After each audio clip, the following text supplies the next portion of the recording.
nagsapalaran si Cristel bilang isang factory worker sa Taiwan. At gaya ng maraming breadwinner na mag-isang itinaguyod ang ina at mga kapatid.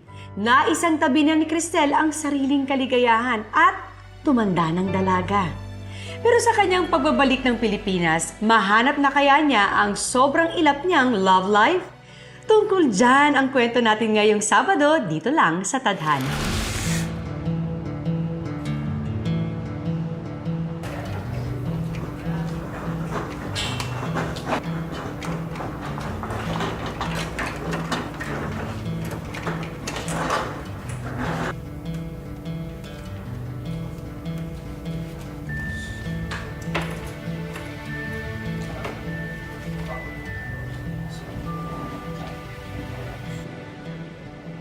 Mars, congrats ha. Pinuri ka na naman ni Mrs. Sim.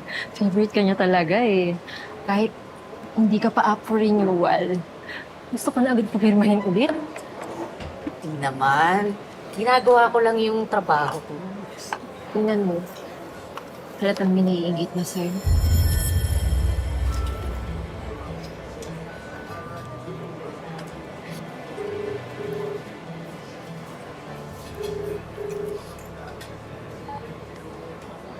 Ivy! Ate, alam mo ba kung saan tinago ni Mama yung birth certificate ko? Kailangan ko kasi sa school eh. Birth certificate? Alam ko nasa tokador lang ni Mama yun eh. Check mo. Wala nga eh. Ano ba yan? Ate, anong gagawin ko? Eh, kung wala talaga, kuha ka na lang sa PSA. Kaya check mo online, PSA online. Pwede kang kumuha doon. Online? Paano yun? Paano? Ganito po buksan mo computer mo. Tapos, sa search ka, tatype mo, PSA, and then birth certificate, tapos enter. Ganun lang po. Yung birth certificate ko lang naman yung kailangan ko para sa school. Yun lang naman. Sige, kukuha ko online. Online. Si Cristel ba yung kausap mo? Kuya, kaklase ko po, kaibigan ko. O siya ate, bye na muna. Mamaya, manghingi na naman ng pambisyo to eh. Okay? Sige na, bye na muna, okay? Ingat ka dyan. Love you. Sige.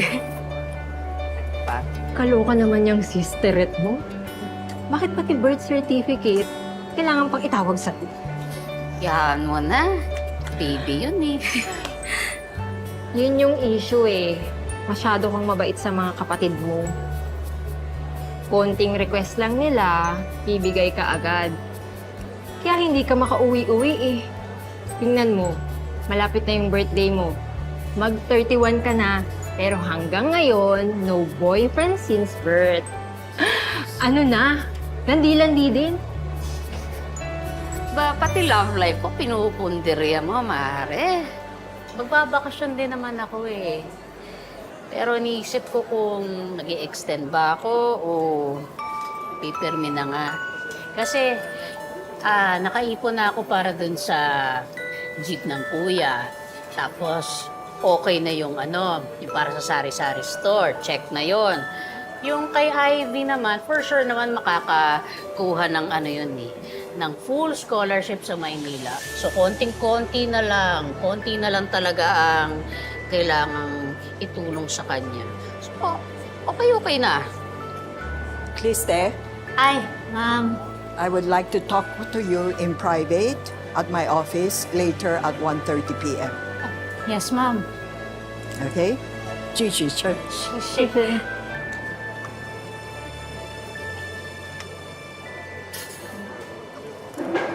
Kaya, buruan. Pinapatawag ka na naman ni Mrs. Sin. Ayos Di pa talaga nagagawa ng mga sip-sip, no? Sip-sip? Hindi sip-sip si Cristel, no? Tawag mo dyan. Alam mo, yung isang dekada mo dito, imbes na nang bubuli ka ng kapwa mo Pinoy, inaayos mo yung trabaho mo. Di sana, na-promote ka na, di ba? Try mo kaya mag-work ng maayos. Baka sabitan ka pa ng medalya. Ganon? Ay, ganon! Ha? Ganon! Ganon! Ay! Wag! Wag! Wag!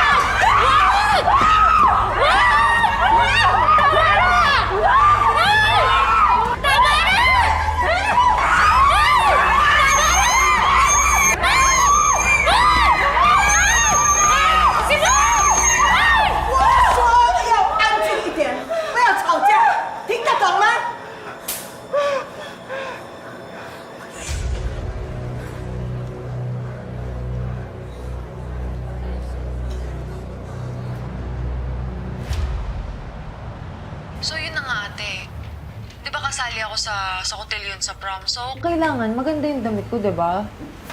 Eh, may nakontak ka na bang pwede nating pagrentahan ng gown mo? Huwag na renta. Pasadya na lang tayo nung sa akin para manalo akong prom queen. Prom queen ka dyan? Ha? Papagastusin mo pa ate mo? Hindi ka naman mananalo dun? Alam mo, epal ka talaga kahit kailan no? So, yun na nga ate. Tapos, yung mga entrance exam sa mga university sa Manila, malapit na din. Tumabi ka nga dyan. Ay! Mahal kong kapatid na Cristel. Yung malapit na kasing mga anak si Grace. Medyo mahina yung talyer ngayon alam mo naman. Baka naman pwedeng yung mas importante muna yung una mong asikasuhin. Ha? Kung pwedeng magpadala ka na ng pera. Kasi yung huling check-up namin, baka CS daw si Mrs. Ha? Eh, di ba 5 months pa lang si Grace? Ba't kailangan niyo na kagad ng pera? Ano? Hoy! Mas ka akin dalawa dyan, ang baho-baho mo. Isa ka pa. Isa, lumayo ka din dyan. Anak! Magbe-birthday na si Mama. magsi-65 na ako, anak. Baka din mo naman akong bigyan ng pang-birthday kahit 30 kyaw lang. 30 kyaw? Ay, nako. Taon-taon ka nagbe-birthday na marangya Puro sugarol naman iniimbita mo. Hindi ka ba talaga titigil ko? Buwisit ka talaga eh. Ma, baka pwedeng mga 20. Dami ko kasing babayaran Nak naman, alam mo naman ang aking Ihahanda pansit lang at saka lumpiang Shanghai. Siyempre, kailangan naman meron akong lechon. lechon, fried chicken, barbecue, at saka salad, di ba? Para naman sabihin Ng aking mga amiga na ang bait-bait mo. Malay mo, ito na yung huling birthday ko, di ba? Ma, ano pinagsasabi mong last birthday? Huwag salita ng ganyan. aba, hindi natin masasabi ang buhay ng tao. Hindi ba katulad doon si Aling di ba dito sa... Na, nakwento mo na yan. Sige na, papadala ako. Isasabay ko na rin yung kay Ivy, tsaka yung kay Kuya Mon, para isahan na lang. Talaga. Thank you. Alam mo naman kung gaano kita kamahal, di ba? Kahit gagawin ko for you. Basta kaya ko. Maraming salamat. Talagang love na love mo ako. Grace! Grace! Oo. Grace! Kung masyadong tatrabaho dyan, baka mapaano si baby. Okay lang ako, Cristel. Sige na. May panonoorin pa kami teleserye. Bye-bye. Dapat pa nanonood pa kami. Ay, Ma, yung Bye. Love you. Giselle! Di naliligo. Si Mama basta lang patay Ikaw ang kapal talaga ng mukha mo, no? Hindi ka na nahiya sa kapatid mo? Ganyan talaga yung pamilya mo no? Kung gaano kabilis nilang humingi ng pera sa'yo, ganon din sila kabilis magbaba ng tawag. Yahan mo na. Ewan ko na talaga sa'yo, girl. Alam mo, kung yung si Kuya Mon ay kuya ko, matagal ko nang plinansya yung mukha niyan Huwag naman. Ang kapal! Siya yung panganay, tapos lahat inaasa sa middle child. Pati ba naman yung panganganak ng asawa niya, sa'yo iaasa. Tapos, yung nanay mo, kung makapagpa-party, kailangan palagi bongga. Bakit? Para Para ipagyabang doon sa mga kapitbahay nyo na wala namang ginawa kundi pagchismisan kayo palagi. Kung mag-asawa ka na lang kaya, di ba, pangarap mo maging housewife? Gusto mo maging mommy? Paano ka pa makakagawa ng baby niyan kung nalipasan ka na ng panahon? Dami mong sinabi. Gagamitin mo pa kami ng anak mo para lang dyan sa bisyo mo. Tumahimik ka. Kapatid ko si Cristel, kaya may pakialam ako sa pera nun. Sumusobra ka na Kung alam ko lang na ganyan kasama ang ugali mo, sana hindi na kita pinakasalan. Ha? Aray ko! Mahilig kang bungangera ka. Aray! Sige! Awayin mo ako! Aray ko! Hindi ako magdadalawang isip na patayin ka! Nay, nabitawan mo si Ate Grace! Ano ba? Huwag kang mangialam dito, ha? Away na mag-isawa to! Ha?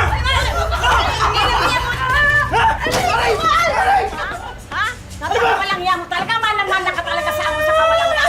Umayos ka rito! Gusto mo mag-adikto? Gusto ka mag-adikto na ka? Umayos ka! Alis ako! Alis dito! Grace, hindi na tayo tapos! Pakawalang yan. Tayo. Ayos ka talaga, ayos ka! Okay lang ba? Okay lang.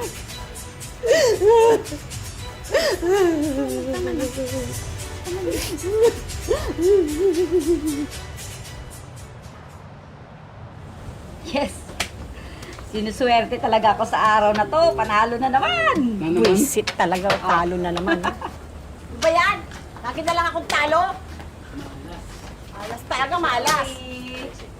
Kainis. Ma! Nandito ka na naman? Akala ko matitigil ka na sa pagsugal. Kaya pala ako minamalas eh. Nandito to eh. Ano ka ba? Umuwi ka na nga. Babayan mo lang ako dito. Naglilibang lang yung tao eh. Libangan, lagi kang ang talo. Buti sana ma kung pera mo yung nilulustay mo eh. Pera yan na pinaghihirapan ng ate ko. Walang yakang bata ka. Huwag mo kong pinagtataasan ng boses ha. Baka nakakalimutan mo. Ina mo ko. Ha? Ako nagluwal sa inyo. Ako nagpapalamon sa inyo magkakapatid. Oo, ma, nanay ka namin. Pero nagpapakananay ka ba yan sa ginagawa mo? Talagang hindi ka titigil, ha? Bastos ka talaga. Oh, sige! Uwi na tayo! Tara! Uwi na tayo! Uwi na tayo! Hindi ka dito! Magbayad ka muna ng utang mo! Ma, bitaw. Isa ka pa! Tumahimik ka dyan! Parang hindi ka babalikan! Papalusot ka lang para hindi makabayad eh. Papalusot! Ay, ka na! Aray! Ayan. Oo. 89. Ay, akin na kinay. Ay, mama. Ano ba to? Kay Ivy yata. Kay Ivy nga. Ivy. Ay. Bakit malakas yung vibes ko na hindi ka nababalik dito? Ayon sa aking imaginary, walang kristal, ikakasal na si Cristel. Kung ikaw bored ka lang eh. Hayaan mo, babalik ako. Para hindi mo naman ako masyado ma-miss. Mamimiss kita. Textan tayo, tsaka may video call naman eh. Ha?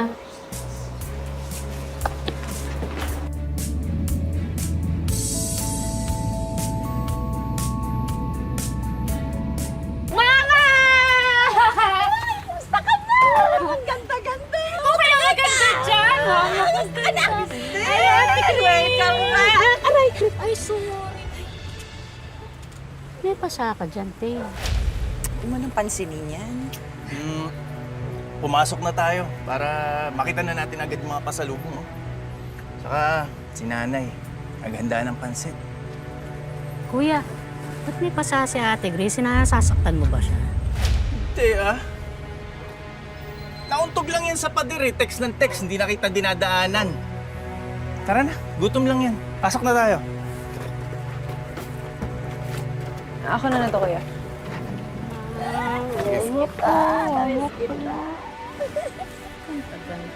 Gusto ka naman doon. Ganda ng mama ko. Dahil sa'yo. Ano naman na? Ay! Aray ko! Aray ko! Nabawa ka! Nabawa ko! Aray ko! Nahilo! Ano na? Kamusta ka na? Diyos ko, buti naman nandito ka na. Gusto rin hindi nagbakasyon na. Oo, buti na daanan mo ko dito. Kumusta na?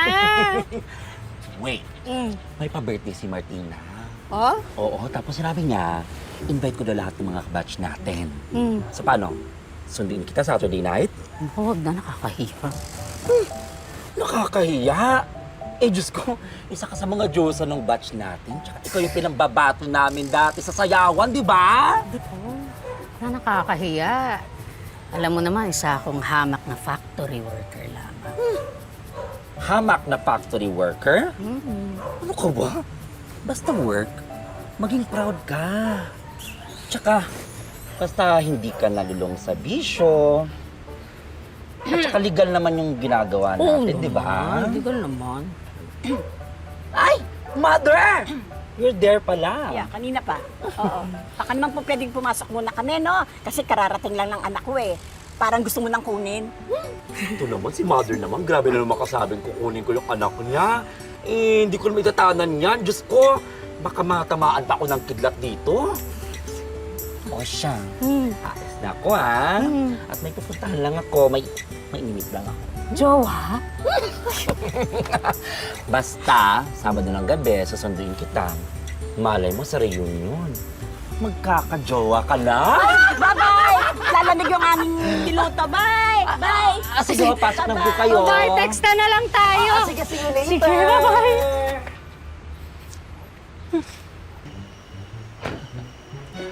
Hi, happy birthday. Kosa. Uy, kasama natin. Excuse me.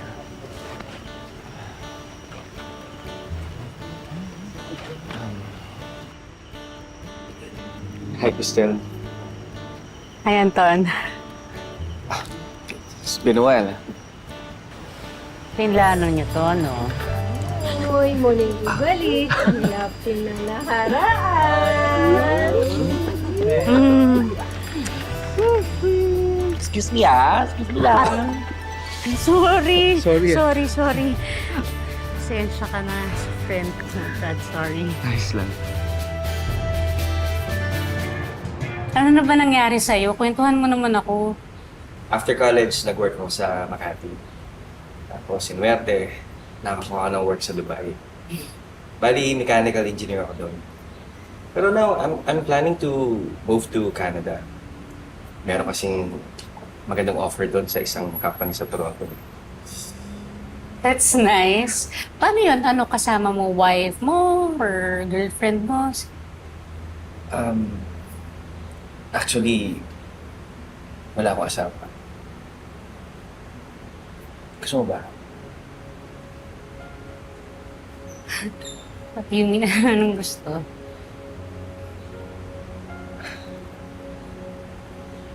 Honestly, Cristel, I really liked you back in high school. In fact, gusto ko nga sana na mag-propose sa'yo nung prom natin. Kaya lang, naunahan ako ng takot. Alam mo naman, I'm vying for valedictorian at that time. Yung grabe talaga yung pressure academically. Pero, ngayon na magkasama na tayo.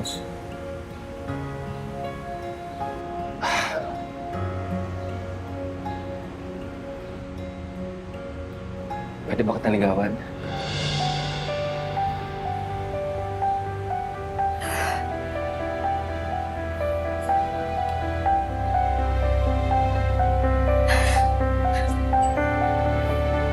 Yes. Talaga?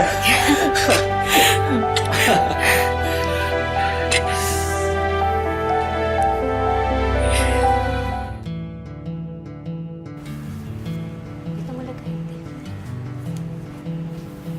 Yeah. Tapos yung lechong manok na in-order natin.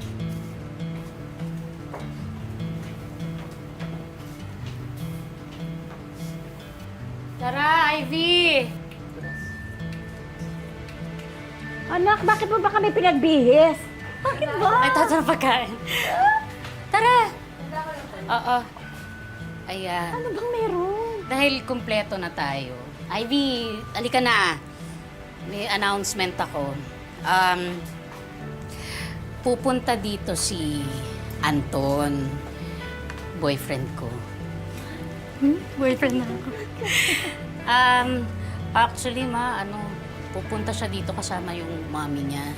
Mamamanhikan po sila. Ano? Si Anton Carlos? Yung mukhang nerd? Nasunod na may crush sa'yo?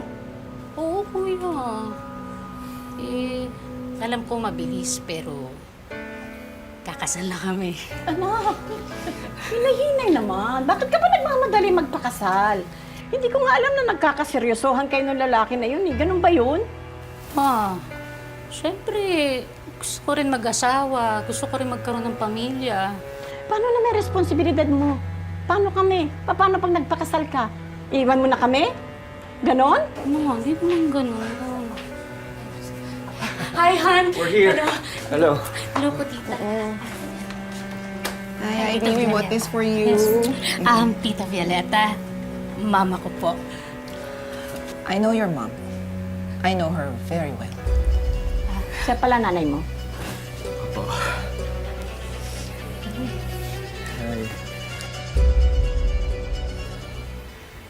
Hi. Gusto ko po sana na lalong madaling panahon na makasal po kaming dalawa.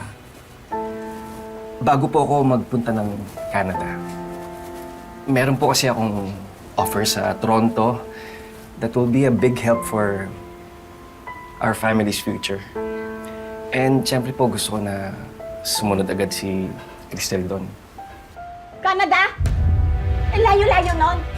Hindi mo pagtatrabuhin yung anak ko? Paano yung sustento sa amin? Hindi tayo ng Canada eh. Pala eh.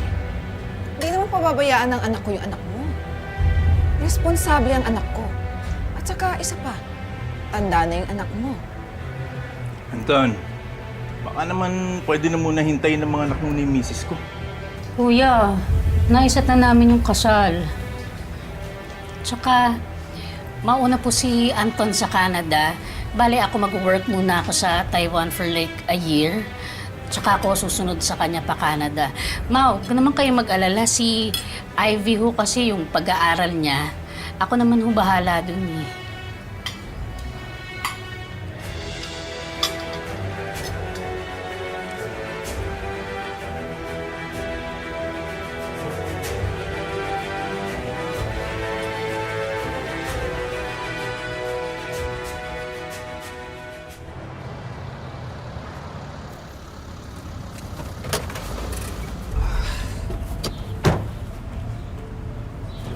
Ma!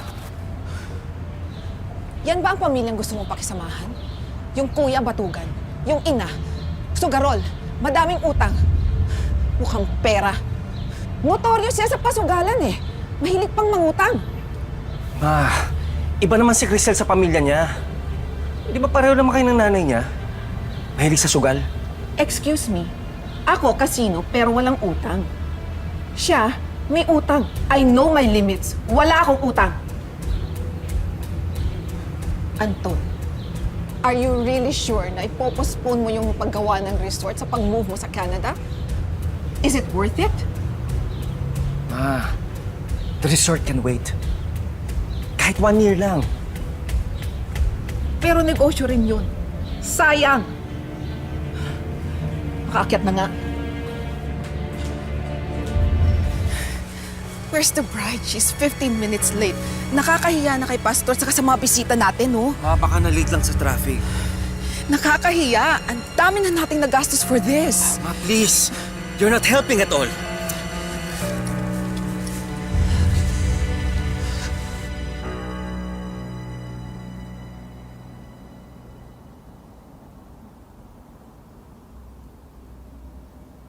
Hindi ako makakapayag na mawala ang sustento ko. Kailangan ko makagawa ng paraan.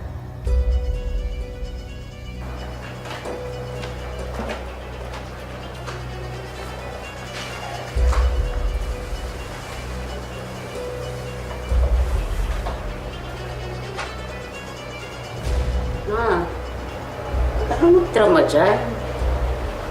Kakasal lang ako, ma. Hindi naman ako mawawala sa'yo eh.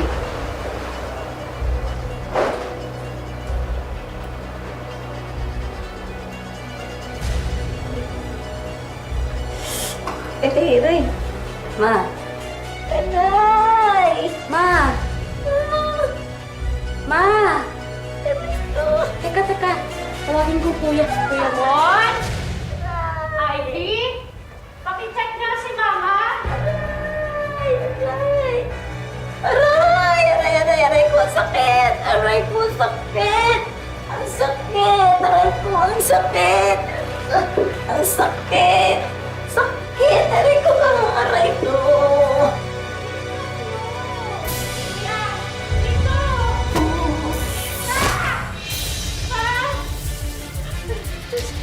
Diyos ko!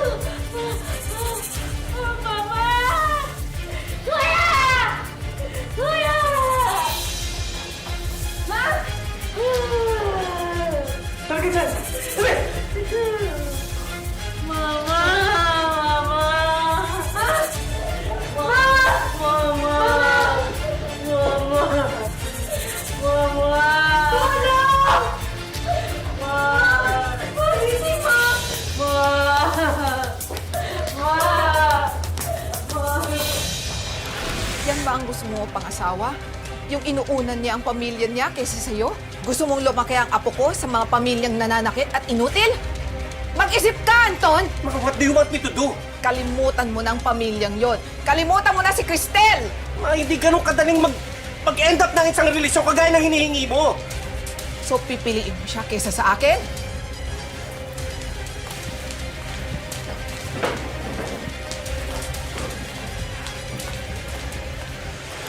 Sa muling pagkukrus ng landas ni Cristel at ng kababata niyang si Anton, ito na nga ba ang magiging daan tungo sa isang mas makulay na pag-ibig? Naku naman! Nandun na eh! Mukhang mauudlot pa yata ang pinaka-aasam-asam ni Cristel na happily ever after. Pero ba talagang malas sa pag-ibig? Nako! Matutuloy pa kaya ang kasalang pinaghandaan nila Cristel at Anton? Yan ang dapat niyong abangan sa susunod na Sabado dito lang sa Tadhana. Mga kapuso, ako po si Marian Rivera. Maraming salamat sa pagsama sa ating istorya sa Tadhana. Nakaka-relate ka ba sa ating mga bida? Nako, i-comment mo na yan para sa iba't ibang kwento na punong-puno ng pag-asa at inspirasyon. Mag-subscribe na sa GMA Public Affairs at YouTube channel. I-click na rin ang bell button para lagi kang updated sa pinakabagong storya ng Tadhana.